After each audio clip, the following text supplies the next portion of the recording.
Welcome to news cafe. నేను లక్ష్మి. ఈరోజు వివిధ వార్తాపత్రికల్లో వచ్చిన హెడ్లైన్స్ చూద్దాం. ముందుగా ఈనాడు చూద్దాం. ఈనాడులో కులగణనకు సై, జనాభా లెక్కలతో పోటీ వివరాల సేకరణ, రాజకీయ వ్యవహారాల కేబినెట్ కమిటీ నిర్ణయం. స్వాతంత్ర్యం వచ్చిన తర్వాత ఇదే తొలిసారి విపక్ష పాలిత రాష్ట్రాల ప్రక్రియపై కేంద్రం పెదవి విరుపు. మా ఒత్తిడి పనిచేసింది, ప్రతిపక్షం నిర్దిష్ట గడువుతో పూర్తి చేయాలని సూచన. 10 ఏళ్ళు అధికారంలో మేమే ఉంటాం, మీ చరిత్ర ఫామ్ హౌస్లోనే ముగుస్తుంది. తెలంగాణ ఇచ్చినందుకు కాంగ్రెస్ విలనైందా? కాలు కదపకుండానే జీతభత్యాలు పొందుతున్నారు. కేసీఆర్పై సీఎం రేవంత్ రెడ్డి ధ్వజం. మహాత్మా బసవేశ్వర స్ఫూర్తితో అన్ని వర్గాల కోసం పనిచేస్తున్నామని వెల్లడి. తెలంగాణ నమూనాను అనుసరించండి, అక్కడ లక్షల మందిని సంప్రదించి ప్రశ్నలు ఖరారు చేశారు. రిజర్వేషన్లపై 50% పరిమితి తొలగించేలా కూడా ఒత్తిడి తెస్తాం. రాహుల్ గాంధీ. 10లో రికార్డు స్థాయి ఉత్తీర్ణత 92.78% పాస్. జూన్ 3 నుంచి అడ్వాన్స్డ్ సప్లిమెంటరీ పరీక్షలు ఫలితాలు విడుదల చేసిన సీఎం. 36 గంటల్లో మాపై భారత్ సైనిక చర్య, పక్కా నిఘా సమాచారం ఉందన్న పాకిస్తాన్. ఇస్లామాబాద్, కరాచీల నుంచి పీఓకేకు విమానాల నిలిపివేత, దాయాది దేశ విమానాలకు భారత గగనతల నిషేధం. మోదీ అధ్యక్షతన సీసీఏ భేటీ, సరిహద్దుపై సమీక్ష. శ్రీనగర్లో వాహనాలను తనిఖీ చేస్తున్న భద్రతా బలగాలు. తెలంగాణను దేశం అనుసరిస్తోందని రుజువైంది. కులగణన నిర్ణయంపై కేంద్రానికి సీఎం రేవంత్ రెడ్డి అభినందనలు. మరొక దినపత్రిక చూసినట్లయితే ఆంధ్రజ్యోతిలో ఈరోజు హెడ్లైన్స్: దేశవ్యాప్తంగా కులగణన, తదుపరి జనాభా లెక్కలతో పాటు నిర్వహణ, కేంద్ర కేబినెట్ కీలక నిర్ణయం. కొన్ని రాష్ట్రాలు రాజకీయ కారణాలతో కులాలు లెక్కలు తీశాయి, అవి అసమగ్రం. ఇలాంటి వాటితో సమాజంలో సందేహాలు. ఈ నేపథ్యంలోనే కులగణనకు నిర్ణయం. దేశంలో సామాజిక ఐక్యత దెబ్బతినకుండా ఉండాలన్న లక్ష్యమే ఇందుకు కారణం. కులగణనకు కాంగ్రెస్ తొలి నుంచి వ్యతిరేకం. మేం జరిపిన కులగణనతో దేశం పటిష్టం. ఏ వర్గాన్ని నొప్పించకుండా 10% ఈడబ్ల్యూఎస్ కోటాను మేం తీసుకొచ్చాం. కేంద్ర సమాచార మంత్రి అశ్విని వైష్ణవ్. 11 ఏళ్లుగా విస్మరించి ఇప్పుడు నిర్ణయం తీసుకున్నారు, అయినా స్వాగతిస్తున్నాం. రాహుల్. తెలంగాణ చేసింది దేశం అనుసరిస్తోంది.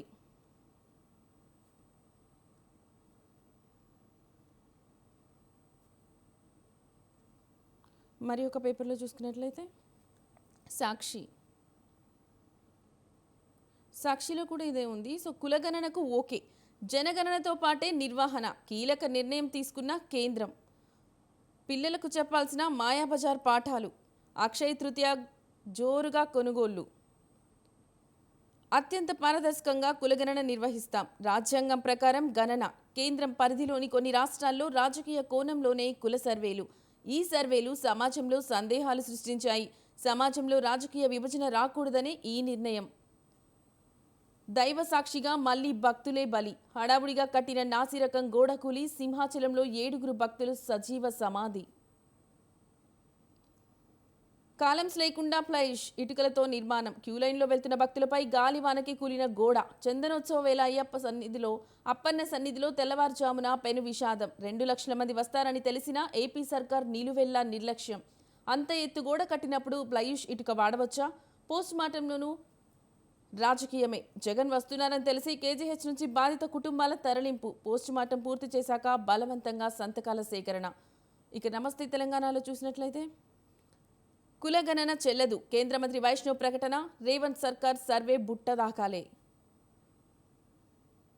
మళ్లీ పాపపు కూతలు. 10th ఫలితాలు. బసవేశ్వర జయంతిలో సీఎం రేవంత్ రెడ్డి రాజకీయ విమర్శలు. రేవంత్ రెడ్డికి నిలువెల్లా విషయం. కేసీఆర్పై పిచ్చి ప్రలాపనలు. విద్యార్థుల ముందే సీఎం రోత మాటలు. కేసీఆర్ కిట్, దళిత బంధు, వృద్ధాప్య పింఛన్లు ఆగలేదా? హరీష్ రావు. బీఆర్ఎస్ సభ సక్సెస్తో సీఎం మైండ్ బ్లాక్ అయింది. ప్రశాంత్ రెడ్డి. మహామహులే మట్టి కరిచారు, రేవంత్ ఎంత? దాసోజు శ్రవణ్. తెలుగులో రాస్తే మార్కులు రావా? తెలుగులో పరీక్ష రాసిన వారు ఎంతమంది ఎంపికయ్యారు? మూల్యాంకనం చేసిన వారికి సమాధాన పత్రాలు ఇచ్చారా? మూల్యాంకనానికి మార్కుల కేటాయింపునకు ఏది ప్రాతిపదిక? గ్రూప్ 1 తుది ఫలితాలపై టీజీపీఎస్ని ప్రశ్నించిన హైకోర్టు. అన్ని వివరాలు ఇవ్వాలని ఆదేశం. నేడు కొనసాగనున్న విచారణ. ఐపీఎస్లకు ఎదురుదెబ్బ. భూదాన్ కేసులో అప్పీళ్లు డిస్మిస్. సింగిల్ జడ్జి ఉత్తర్వుల్లో జోక్యం చేసుకోవడం. భూ వివాదంపై తేల్చి చెప్పిన హైకోర్టు. ఇసుక దోపిడీలో ఇదో రకం. ఇసుక బజార్లకు పోకుండా దారి మళ్లింపు. అధికారులు రవాణాదారులు కుమ్మక్కు. డీజీఎంసీ వేదికగా ఖజానాకు గండి.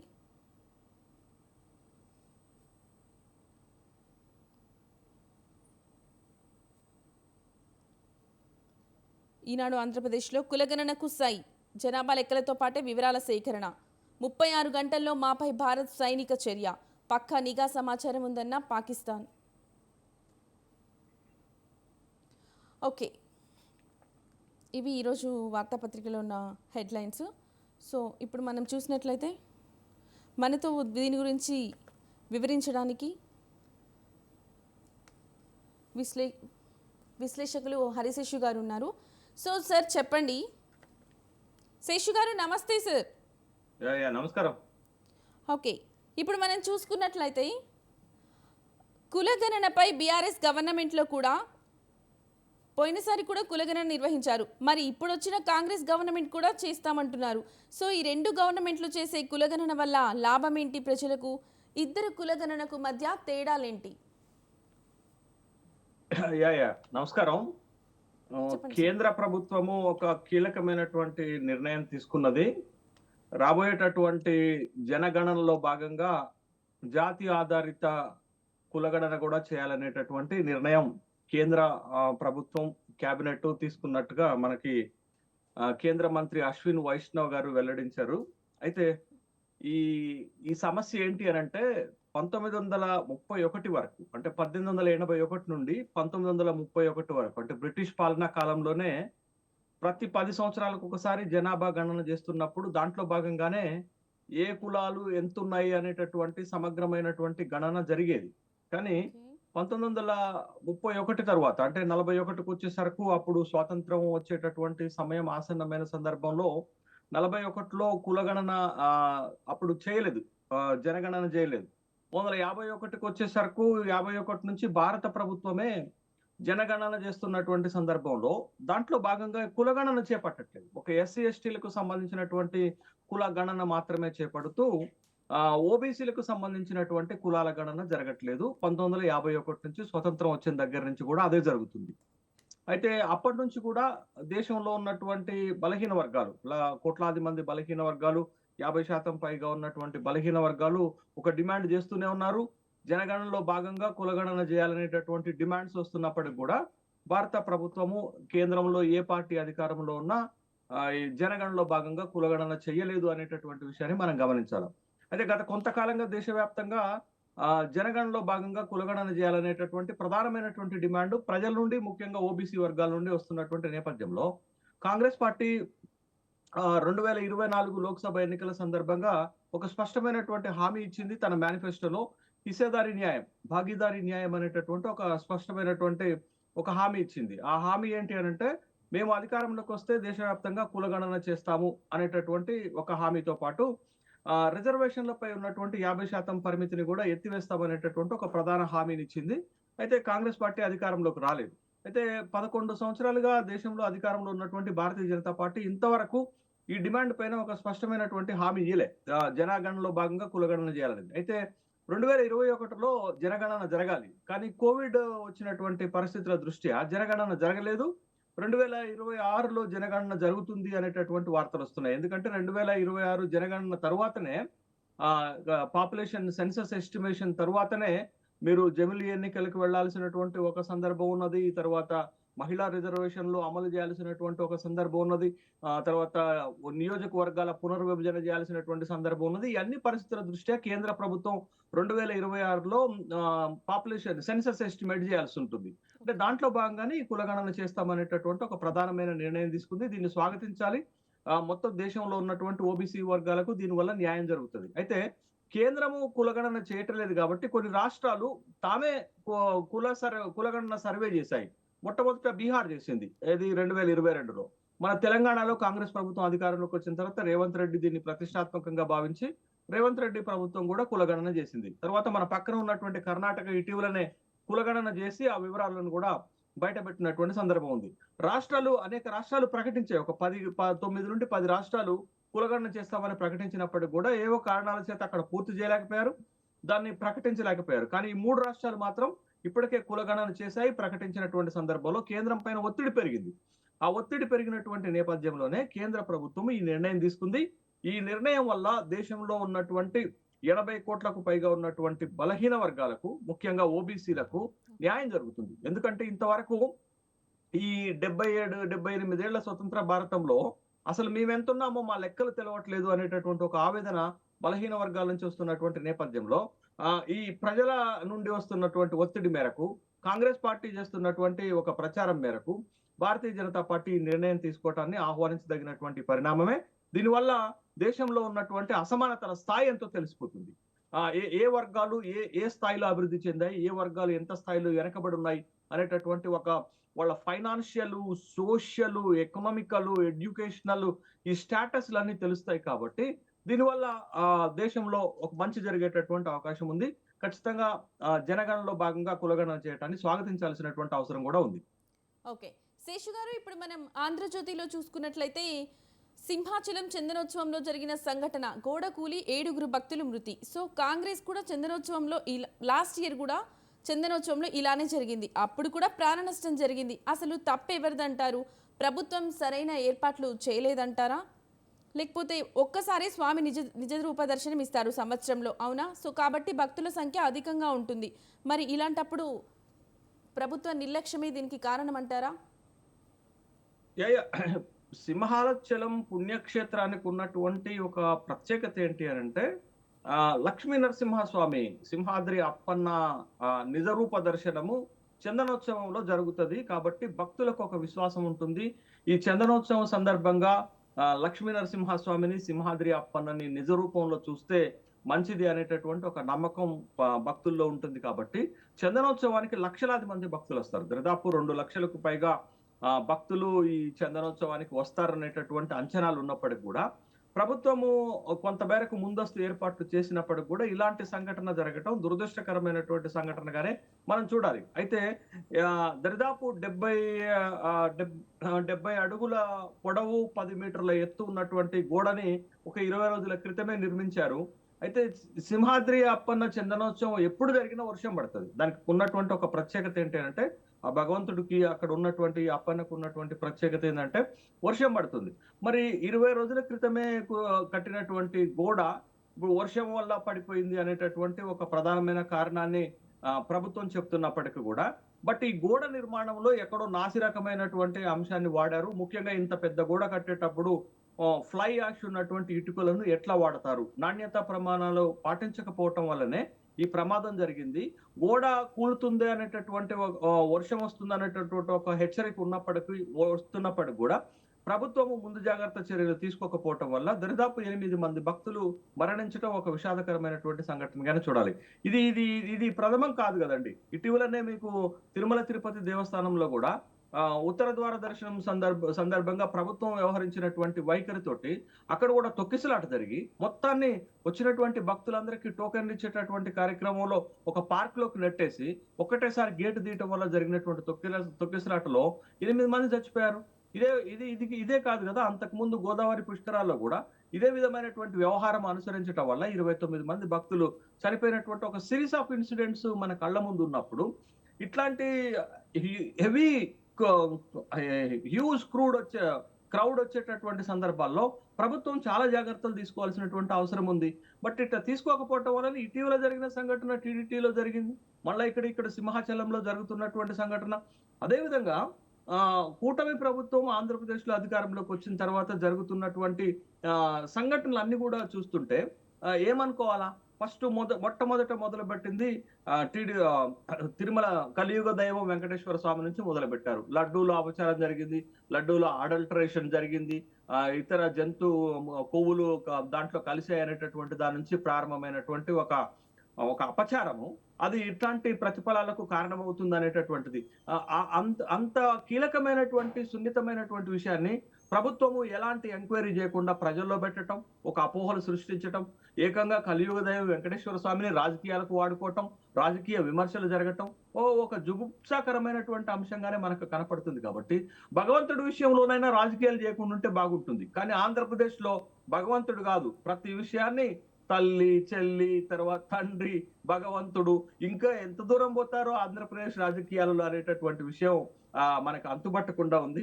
ముఖ్యంగా వెంకటేశ్వర స్వామి లాంటి కలియుగ దైవాన్ని రాజకీయాల్లోకి లాగినటువంటి రాజకీయాలు ఆంధ్రప్రదేశ్‌లో కనపడుతున్నాయి. బట్ ఆంధ్రప్రదేశ్‌లో రాజకీయ పార్టీలను, రాజకీయ నాయకులను ఎవ్వరూ బాగు చేయలేరు. ఏ విషయాన్నైనా రాజకీయం చేసి పబ్బం గడుపుకునేటటువంటి ధైర్యం వాళ్ళకి పెరిగిపోయింది కాబట్టి, సింహాద్రి అప్పన్న విషయంలోనైనా, కలియుగ దైవం వెంకటేశ్వర స్వామి విషయంలోనైనా, ఏ భగవంతుడి విషయంలోనైనా వాళ్ళ ప్రవర్తన అట్లనే ఉంటుంది. వాళ్ళ వైఖరి అట్లనే ఉంటుందనేటటువంటి విషయం మరొకసారి స్పష్టమైంది.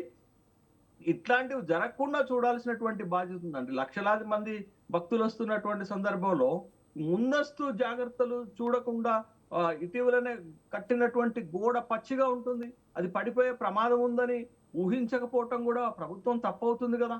కాబట్టి ఈ ఏది ఏమైనప్పటికి కూడా అక్కడ ఈ ఈ గుడుల విషయంలో గాని, భగవంతుల విషయంలో గాని జరుగుతున్నటువంటి రాజకీయ ప్రేరేపితమైనటువంటి విమర్శలు, ఆరోపణలు మంచిది కాదు. వాళ్ళు ఆ పద్ధతులు మార్చుకుంటే బాగుంటుందనేటటువంటి అభిప్రాయం లక్షలాది, కోట్లాది మంది భక్తుల నుండి వస్తుంది. ముఖ్యంగా తిరుపతి విషయంలో జరిగినటువంటి రైట్ శేషు గారు. గోశాలలో గోవులు మరణిస్తున్నా గాని దాన్ని రాజకీయమే. అన్ని ప్రతి అంశాన్ని రాజకీయంగా వాడుకుంటున్నారు. బట్ సింహాచలంలో కూడా అదే జరిగింది.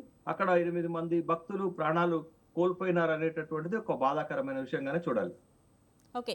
శేషు గారు, మీరు చెప్పినట్టు లాస్ట్ 4 ఇయర్స్ నుండి ఇదే తంతు. తిరుమలలో వైకుంఠ ఏకాదశి క్యూ లైన్లో కూడా తొక్కిసలాట ఘటనలో ఈ ఘటన మరొక ముందే మళ్ళీ ఈ సంఘటన జరగడం వల్ల సో దీనికి కారణం ఖచ్చితంగా దేవాదాయ శాఖ విఫలమైందంటారు కదా? అంటే ప్రభుత్వ నిర్లక్ష్యమే కదా? దేవాదాయ శాఖ లక్షల్లో ప్రజలు వస్తారని తెలుసు కదా, భక్తులందరూ ఖచ్చితంగా. అదేనండి. ఇప్పుడు తిరుమల సంఘటన చూసినా, మనం సింహాద్రి అప్పన్న సంఘటన చూసినా మనకేం కనపడుతుంది అంటే ప్రభుత్వము తీసుకోవాల్సినటువంటి జాగ్రత్తలు తీసుకోలేకపోతుంది అనేటటువంటి విషయం. సంఘటన జరిగిన తర్వాత సంఘటన పూర్వాపరాలు మళ్ళా ఇట్లాంటివి జరగకుండా చర్యలు చేపట్టాలనేటటువంటి ఆలోచన లేకుండా రాజకీయ ప్రేరితమైనటువంటి విమర్శలు చేసుకోవడంతో సరిపోతుంది వాళ్ళకి, ప్రభుత్వానికి గాని మిగతా వాళ్ళకి గాని. కాబట్టి ఇది ఇట్లా జరగటం మంచిది కాదు అనేటటువంటి విషయాన్ని మనం చేయాలి. ఇది భక్తుల మనోభావాలకు సంబంధించింది, భక్తుల ప్రాణాలకు సంబంధించింది. అంటే లక్షలాది మంది భక్తులు వస్తున్నప్పుడు సౌకర్యాల పట్ల ప్రభుత్వం చాలా అప్రమత్తంగా ఉండాలి. ప్రమాదాలను ఊహించాల్సినటువంటి అవసరం ఉంది. ప్రమాదాలు జరగకుండా ముందు జాగ్రత్త చర్యలు చేపట్టాల్సినటువంటి అవసరం ఉంది. అది ఎక్కడ కూడా దేవాదాయ శాఖ గాని, ప్రభుత్వం గాని చేస్తున్న సంఘటనలు మనకు కనపడట్లేదు. కనపడకపోవటం వల్లనే కదా మీకు 3-4 నెలల క్రితం మీకు టీడీటీలో జరిగింది. మళ్ళా ఇవాళ సింహాద్రి అప్పన్న దగ్గర జరుగుతుంది. మళ్ళా రేపు పుష్కరాలు వస్తే మళ్ళీ అక్కడ ఈ నేను చెప్పిన 3 సంఘటనలో కూడా ఏం కనపడుతుంది మనకి? ఈ సంఘటనల తర్వాత ప్రభుత్వం గాని, బాధ్యులు గాని చేస్తున్నటువంటి కామెంట్స్ ఎలా ఉన్నాయి? స్వయంగా ముఖ్యమంత్రి గారే గోదావరి పుష్కరాల తర్వాత జరిగిన సంఘటనలపైన ఏం చెప్పారు? జగన్నాథ రథ చక్రాల కింద పడి చనిపోలేదా? కుంభమేళాలో చనిపోలేదా? బస్ యాక్సిడెంట్ లో చనిపోలేదా? అంటే చనిపోవటాన్ని చాలా సింపుల్ గా ఈజీగా తీసుకున్నటువంటి ఒక రాజకీయము, ఒక వ్యాఖ్యానాలు, బాధ్యత రాహిత్యాన్ని మనం చూస్తున్నాం. మీరు చూడండి టీడీటీలో మొన్న జరిగినటువంటి సంఘటన తర్వాత పిఆర్ నాయుడు అక్కడ టీడీటీ చైర్మన్ మాట్లాడింది ఏంటి? క్షమాపణ చెప్పినంత మాత్రాన చనిపోయిన వారు తిరిగి వస్తారా? అదా ఒక బాధ్యతాయుతమైనటువంటి వ్యక్తి మాట్లాడేటటువంటి మాటలు వాళ్ళకు ఉన్నటువంటి ఆలోచన విధానాన్ని స్పష్టం చేస్తుంది. క్షమాపణ చెప్పినంత మాత్రం పవన్ కళ్యాణ్ ఒక డిమాండ్ చేశారు, డిప్యూటీ చీఫ్ మినిస్టర్, భక్తులకు క్షమాపణ చెప్పాలి టీడీటీ చైర్మన్ అంటే, క్షమాపణ చెప్పినంత మాత్రాన చనిపోయిన వాళ్ళు తిరిగి వస్తారా అనేది. తిరిగి రారు, కానీ బాధ్యత తీసుకోవాల్సినటువంటి అవసరం ఉంది కదా. ఆ బాధ్యత తీసుకోవడానికి కూడా ఆయా సంఘటనలకు సంబంధించినటువంటి వ్యక్తులు ముందుకు రావటం లేదనేటటువంటి విషయం. టీడీటీ చైర్మన్ ఎందుకు తప్పించలేదు? అట్లనే ఎందుకు ఉంచారు? అధికారులపైనే చర్యలు ఎందుకు తీసుకున్నారు? అధికారులు మాత్రమే బాధ్యులు అవుతారా అనేటటువంటి ప్రశ్నలు వస్తాయి కదా. ఇవాళ సింహాద్రి అప్పన్న దగ్గర జరిగినటువంటి విషయంలో కూడా ప్రభుత్వము తప్పించుకునేటటువంటి ప్రయత్నాలు చేస్తుంది కదా. గోడ ఎట్లా కూలిందో, ఎందుకు కూలిందో అనేటటువంటి వ్యాఖ్యానాలు చేస్తున్నారు. బట్ అక్కడ అంత పెద్ద గోడ కడుతున్నప్పుడు నాణ్యత ప్రమాణాలను పూర్తి స్థాయిలో పాటించారో లేదో చూసిన తర్వాతనే కదా భక్తులను అనుమతించాల్సినటువంటి అవసరం ఉంది. బట్ అట్లా కాకుండా మీరు ఏకంగా కొత్త గోడ కట్టిన దగ్గర భక్తులను అనుమతించడం వల్ల, ఒకవైపు వర్షం రావటం వల్ల, నాణ్యత ప్రమాణాలు పాటించకపోవటం వల్ల అది కూలిపోయింది. అక్కడ ఉన్నటువంటి భక్తుల ప్రాణాలు బలిగి ఉన్నది. అంటే ప్రాణం విలువ తెలియనటువంటి వ్యవస్థలో మనం బతికితే ఇట్లనే ఉంటుంది. ఓకే శేషు గారు, ఇప్పుడు మనం ఈనాడులో చూసుకున్నట్లయితే 36 గంటల్లో మాపై భారత్ సైనిక చర్య అని మాట్లాడారు. సో ఈ ఘటన చూసినట్లయితే పాకిస్తాన్పై మోదీ కూడా తీవ్రంగా స్పందించారు. సో జలగాలకు పూర్తి స్వేచ్ఛ ఇచ్చినట్లు నియంత్రణ రేఖ వెంబడి ఇంకా సాగుతూనే ఉంది. పాకిస్తాన్ కూడా వారి గగనతలంపై విమానాల రాకపోకలను అభ్యంతరం వ్యక్తం చేసింది. దీన్ని ప్రభుత్వం ఏ విధంగా పరిష్కరిస్తుందంటారు? అంటే దాయాదితో భారత్ వ్యవహరించే తీరు సరైనదంటారా? పాకిస్తాన్ ప్రేరేపిత ఉగ్రవాద సంస్థ లష్కరే తోయిబా, దానికి సంబంధించినటువంటి టిఆర్ఎఫ్ వాళ్ళు ఏప్రిల్ 22వ తారీఖు నాడు కశ్మీర్‌లో ఉన్నటువంటి మినీ స్విట్జర్లాండ్ గా పిలువబడుతున్నటువంటి పహల్గామ్ బాయ్సరన్‌లో ఉగ్రవాద దాడి చేయటము, ఉగ్రవాద చర్యల వల్ల భారత పర్యాటకులు దరిదాపు 26 మంది మరణించారు. అంటే ఈ దుస్సంఘటనని ప్రపంచవ్యాప్తంగా అన్ని దేశాలు ఖండిస్తున్నాయి. భారతదేశం కూడా తీవ్రంగా పరిగణించినటువంటి నేపథ్యంలో ఇది కొత్త కాదు కదండీ. గతంలో అనేక సందర్భాల్లో పాకిస్తాన్ ప్రేరేపిత ఉగ్రవాద సంస్థలు భారతదేశం పైన ఇలాంటి దాడులే చేశాయి. అమాయక ప్రజల ప్రాణాలను బలిగొన్నటువంటి సంఘటనలు ఎంతకాలం ఉపేక్షించాలి ఇలాంటి సంఘటనలను? పాకిస్తాన్ ప్రేరేపిత ఉగ్రవాద సంస్థలు భారతదేశంలో ముఖ్యంగా కాశ్మీర్‌లో అలజడి సృష్టించడానికి చేస్తున్నటువంటి ప్రయత్నాలను కట్టడి చేయాల్సినటువంటి బాధ్యత భారత ప్రభుత్వంపై ఉన్నటువంటి నేపథ్యంలో, ఇప్పుడు భారత ప్రభుత్వం చాలా సీరియస్ యాక్షన్ తీసుకుంటున్నట్లుగా మనకి కనపడుతుంది. బట్ ఈ చర్యకు గట్టి సమాధానం చెప్పాలి అనేటటువంటి భావన భారత ప్రభుత్వం కూడా వ్యక్తం చేస్తున్నటువంటి నేపథ్యంలో, పాకిస్తాన్ కూడా ఊహిస్తుంది నేడో రేపో మా పైన భారతదేశం దాడి చేసేటటువంటి అవకాశాలు ఉన్నాయని పాకిస్తాన్ మంత్రి అయినటువంటి అతావుల్లా తరార్ కూడా వ్యాఖ్యానం చేసినటువంటి సందర్భం ఉన్నది. తర్వాత ఈ ఉగ్రవాద దాడులకు కట్టడి వేసేటటువంటి నేపథ్యంలో పాకిస్తాన్ పైన భారత్ ప్రభుత్వం తీసుకుంటున్నటువంటి చర్యలు, ముఖ్యంగా దాంట్లో పాకిస్తాన్ కి నీళ్లు ఇస్తున్నటువంటి సింధు నది ద్వారా నీళ్లు ఇస్తున్నటువంటి ఒప్పందాన్ని భారత్ రద్దు చేసుకున్నటువంటి క్రమంలో భారత్ పాలకులు గాని, భారతదేశం పాకిస్తాన్ పాలకులు గాని, పాకిస్తాన్ లో ఉన్నటువంటి ఉగ్రవాద సంస్థలు గాని